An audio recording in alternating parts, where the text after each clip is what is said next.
ప్రియుడు మంచి ప్రార్థనాపరుడు. దేవునికి స్తోత్రం చెప్పండి గట్టిగా. ఎలీషా మంచి ఆత్మీయుడు, ఎలీషా ప్రార్థనాపరుడు. ఆయన ఏదైనా ప్రార్థన చేస్తే ఖచ్చితంగా ప్రార్థన జరిగి తీరేది.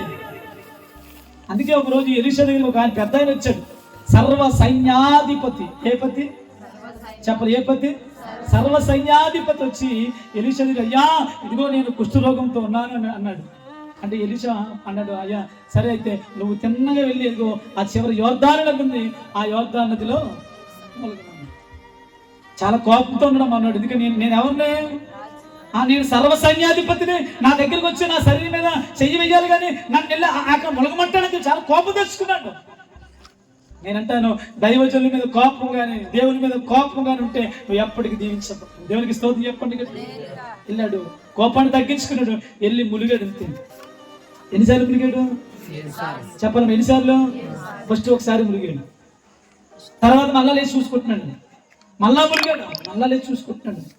అయిందంటావా? అదేంటి 2 రోజులు పెట్టి ప్రార్థన చేస్తున్నాను, సమాధానం రావట్లేదేంటి?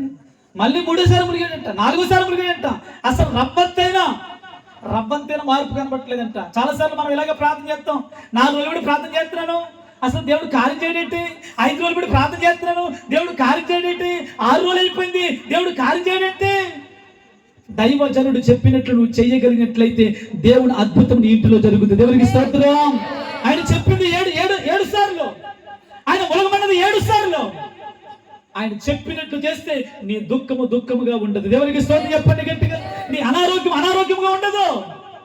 7 సార్లు మునిగిన తర్వాత ఎప్పటి నుంచో దుఃఖపడుతున్నాడండి, ఎప్పటి నుంచో ఒంటరిగా ఇంట్లో బాధపడుతున్నాడు. మనుషులకు కనబడకుండా, సమాజానికి కనబడకుండా, రాజుకు కనబడకుండా, ఎవరికి తెలియకుండా తన కుష్టుని దాచి పెడతా ఉన్నాడు. ఎన్నో సార్లు ఒంటరిగా ఏడ్చాడు. కానీ ఒక రోజు సేవకుని దగ్గరికి వెళ్ళాడు, సేవకుడు చెప్పినట్టు చేశాడు, తనలో ఉన్న దుఃఖము పోయింది. దేవునికి స్తోత్రం చెప్పండి గట్టిగా. దుఃఖపడి వారు ధన్యులు వారు.